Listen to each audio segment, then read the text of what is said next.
cry of the Gilgit girl who cannot study because she had no right to electricity. On February 22nd, 1994, the Indian Parliament passed a resolution stating that the entire territory of Jammu and Kashmir, including POK, is an integral part of India. ताबूत तुम्हें जगा ना सका, सिंदूर भी आग लगा ना सका। रेजोल्यूशन से सॉल्यूशन खोजते हो, पीओके को तुम अखंड भारत कहते हो। जब राजस्थान के रेत के कण कण में रानी पद्मावती की रूह कहती है कि मुझे आग में जल जाना मंजूर है लेकिन अपना देश खोना नहीं, तब भारत माँ का हर एक कोना कहता है कि पीओके मेरा था, मेरा है और मेरा रहेगा। Respected Speaker, today I stand in front of you not just as a delegate. I stand as the voice of the Muzaffarabad mother whose son never returned from protest. I speak as the cry of the Gilgit girl who cannot study because she had no right to electricity.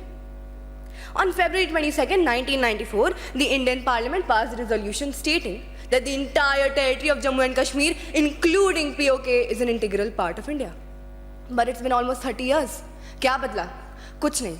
In fact, 1994 से अब तक India के ऊपर 109 बार terrorist attacks हो चुके हैं. Now let me not just speak in abstracts, let me show you the truth. First, POK protest 2024.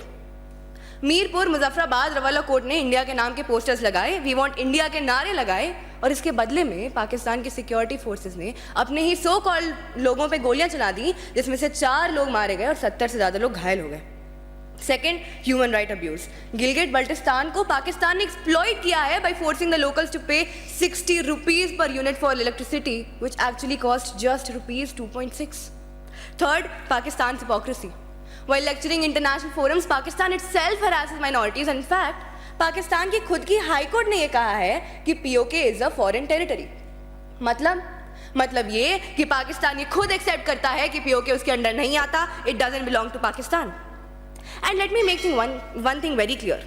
Pakistan has illegally occupied POK since 1947 and had turned that region into a terrorist breeding ground, home to Lashkar-e-Taiba, Hizbul and Jaish-e-Mohammed.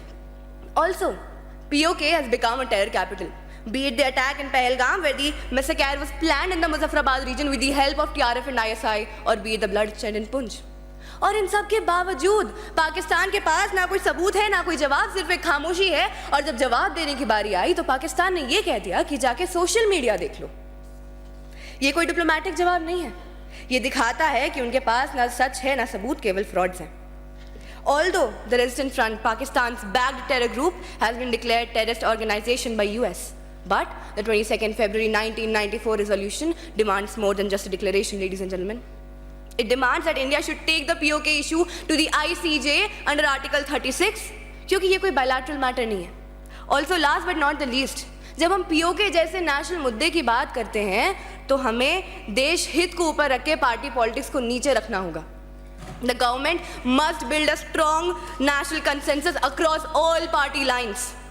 At the end, I just want to conclude by saying, POK को तुम अखंड भारत कहते हो. उनमें दर्द है, भूख है, लाचारी है, पीड़ा है और तुम चैन से सोते हो. ताबूत तुम्हें जगा ना सका, सिंदूर भी आग लगा ना सका. रेजोल्यूशन से सॉल्यूशन खोजते हो. POK को तुम अखंड भारत कहते हो. जय